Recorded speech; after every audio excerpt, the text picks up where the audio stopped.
with Kip's Corner. Welcome back, and if you're new, welcome. Thanks for joining me. This is my bonus video for Creep on June. I hope you saw the video just before this was my tag for day 20. And I'll post this right after that, same day, but this is an extra video. So I'm not using the page from my day and just playing with the entire kit. I like to do that when Tracy does challenges last year, both in June for Creep on June last year and for the holiday December challenge, I did vignette boxes. And so I didn't actually have time to do a vignette box this year. So I did something a little bit different. I had been wanting to play with a board book, a children's board book. And so I had one that I found, very inexpensively, I think $0.25. And so I wanted to play with that, play with the board, just get an idea for generally, I had never done that before. So I decided to make a little book, very little, because this board book only had, I think, 8 pages. I think it was a count to 10 book. So I got to thinking about it, and I realized, somewhere around 2020, so probably about 4 years ago, the ancestors of the Binders, Rose and Jeffrey Binder, were in the home getting ready to undergo yet another round. It's 100 years later, right? 1920 was when they started work on the renovations before all the mayhem started. The mayhem started before they started work on the renovations. And so about 2020, their ancestors were in the same home, still standing, still beautiful, but getting ready to undergo some renovations. And they found a box of mementos and memories and pictures, some cabinet cards and things like that. And in this box was this little journal. And near as they can tell, they did find out and get the details for what happened back then for the case, because the case write-up, CPI case 374 about Craftley Hall, was inside that box as well, along with some other notes and things about the events that occurred during that time.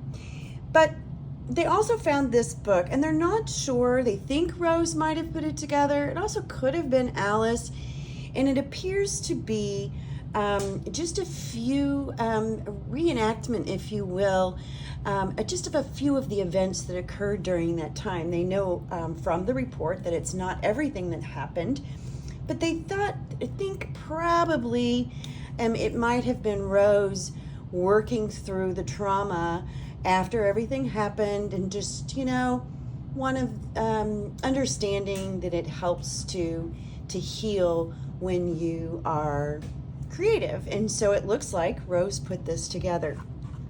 So that's my story, and I'm sticking with it. So if I can untie this, I will show you what Rose put together. It might have been Alice again, but we're pretty sure it was Rose. And it looks like she just tied this with some fabric, gross, grungy. Remember, this has been in storage in a box, kind of almost hidden in the house for 100 years. So on the front is a picture of the house. Beautiful house, the gate. This is all still standing. This is all still there. And it looks like there's a note down here that says CPI 374, case ID. This looks like some Cantha cloth, probably from an old quilt that Rose had in the house. And then you open it up and you begin to see the story unfold. And again, it's not all of the events, but first we see this bird cage, and we know from the case story that I believe it was Alice that had first found this mysterious bird cage down in the basement. And so here we have the stairs leading to the basement and that bird cage. Next, we see the boy at the door with the pile of rocks. And so the door's open, and he's there. He's back there. And so they knew right away that this was someone putting together their idea and their rendition of the events that had occurred that day, that year, I should say. And there's some rocks down there, pebbles. And we all know from the story of Craftley Hall that Jeffrey Binder had inherited a manufacturing facility that manufactured clips and fastenings for papers and garments and things. And so a lot of the fasteners you can see here throughout this little journal. So we know that Rose probably had those on hand. They were probably at the home. This is the part of the story where the curtains mysteriously kept getting rehung. And so we think this is probably a piece of fabric from those original just really gross curtains. And just a picture of the bed and showing how they kept getting rehung. We also remember that Rose was found a drawer in one of the chests where there were mementos and pictures and things. And so this looks like she saved some of the things that she found that day, bound them up, and added them to this journal. Next was the terrifying moments when the wallpaper was scratched away and there was a message specifically for Rose that said, "Get away while they can." And so if you look carefully, you can tell that says Rose up there. And so she has recreated what that looked like. There are still scratches here and the paper ripped away from the wall. Next, we know that Rose summoned Mr. Brundle, and it looks like she kept the information, his address, probably in case she needed it again.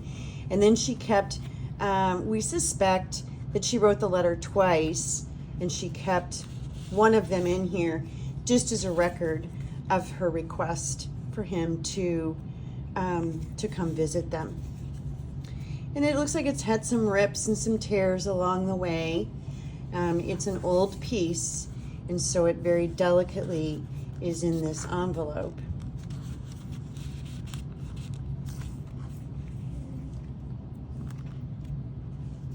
Next, we see the day that Mr. Brundle, when after he came to visit, and his notebook was thrown across the room and shredded. His notes about Craftley Hall were shredded. And so we have those shredded notes. More paper fasteners again. We suspect that Rose had quite a few of them on hand at the house. And there's this mysterious image in the background here. It's quite possible that she appeared on some of the photographs and was the culprit behind the ripping of the paper. We also know from the case files that there was a moment where the words "you" and later discovered "go" were written on the mirror. And so this is recreated to show "you go" on the bathroom mirror. And that's it. We suspect that this is probably, and then we have a beautiful image of the final garden, part of the garden. It's worn now, but it is still a gorgeous garden where they erected the monument. So we suspect that the events in this book really related to some of the more memorable or traumatizing events of that day in the 1920s. So that's the story about this book. So let me go through now and I'll just give you a little bit of hints about some of the things I did. The butterfly here on the front, let's see if we can get there. There you go. Has the Tim Holtz frosted crystals on it. All of the imagery and everything, the papers, all the background papers were used from Tracy's kit, from the background papers kit, the master kit, and then the extra kit, the ephemera. On all of these, what I did to this board book is I took off the very top layer, that shiny, printed layer, and was left with just book board, gray board. And I did not do anything to the binding. I did add some binder's tape here on the edge just to give it that extra stability so it didn't fall apart on me. This frame is made from craft paper, craft cardstock, with ink and then water dripped on it to age it. And then we have this little metal key there, and again, the Cantha cloth. Then this is just a little found tag. I think that's a Tim Holtz tag. Looks like it's draped around the cage. On this page, I used mica tiles in the background back here, just to give it that creepy effect. Mica tiles, and then these are brads in the corners here. And then these are actually beads. Let's see if I can turn it sideways. You might be able to see, yeah, you can see the little bead hold there. So those are actually beads that I was able to glue on. This is a door from like a paper kit of Just Doors. And then this picture is from Tracy's kit, a little vintage photo corner, little clip there. Here, this is the photo in the background of the curtains, and I just covered the actual curtains. I took this is a skewer, and I just broke it to the size I needed it. These are beads tucked on the end here. You can kind of see, there you go, to create those edge pieces.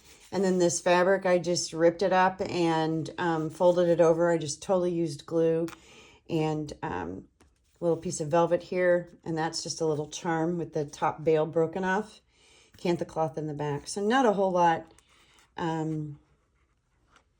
nothing overly special going on here. These little pieces of tape that you see throughout are actually from the new Tim Holtz vintage tape. This is a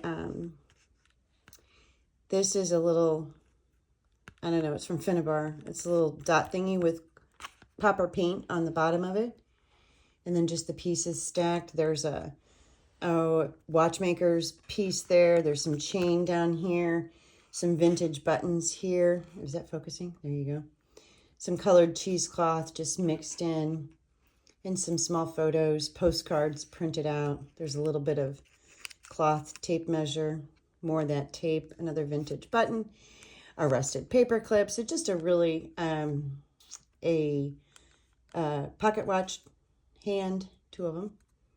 Just a mixture of going within that story, the discussion about the mementos and ornaments and things that were found. On this one, I just took very wet black gesso, wet it down, and just very sloppily put the message on there, then ripped away and did a heavy ink. And I literally took the edge of scissors and put some scratches in here. This is some stencil to create this sort of faux brick back here-ish. Some stencil, lots of ink, and again, the rock beads.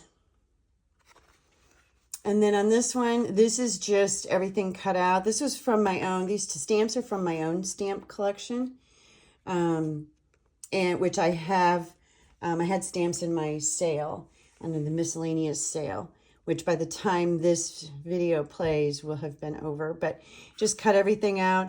I darkened the edges a little bit back here just to give some shadow to that piece. Folded up the envelope that was in the kit. Added, and I did a very bad job on the wax seal, but I added a wax seal on top, and I had a piece of wax paper underneath it so that, and this was completely open, so that I could pop that completely off and it not stick to this bottom part, and then just tied. This is just some, it's kind of like seam binding that I sprayed with some color. And then when I created the envelope, I just used another piece of this same paper and backed it on the inside. And over here, this is kind of all of the notebook images that are in the kit. I think there's 4 here. There's one in the very back, there's one here, and then there's the one on the very top. The one on the very top, I just covered. I took some craft cardstock and wadded it up and then unfolded it and inked it a little bit, and then took a stamp that I had that had some handwriting on it and stamped all of the pieces, and then just started ripping them and kind of laying them down. The little girl in the background is printed on transparency. So she's got that spooky kind of look to her. She's also from the kit. Then on this piece, so, all right, the very back piece is a gray cardstock. And then on top of that is tracing paper, where I took a white Neocolor crayon and wrote on it, "You Go," and then I took some water and just sort of dampened it and just, lightened it up a little bit. Then I went over that whole piece with frosted crystal. Then I went back over it and rubbed the spots so that it wasn't complete coverage, so you can kind of see, I don't know if you can see that. I was trying to get the effect of water. It didn't entirely work, but overall it did okay. Then on top of that, I put a piece of, this is the Tim Holtz Shattered, I think is what it's called, Transparency, where it looks like shattered glass. And then this frame, of course, is from the kit. This is just cheesecloth in the back, and the image from the kit. And here I just added a little piece of that tape, and then I put the paper fasteners all around.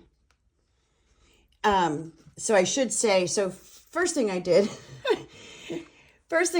was, after I'd removed the paper from the book board, I went in with black gesso and painted black gesso, in about an inch or so, all the way around on every page. I didn't worry about the center.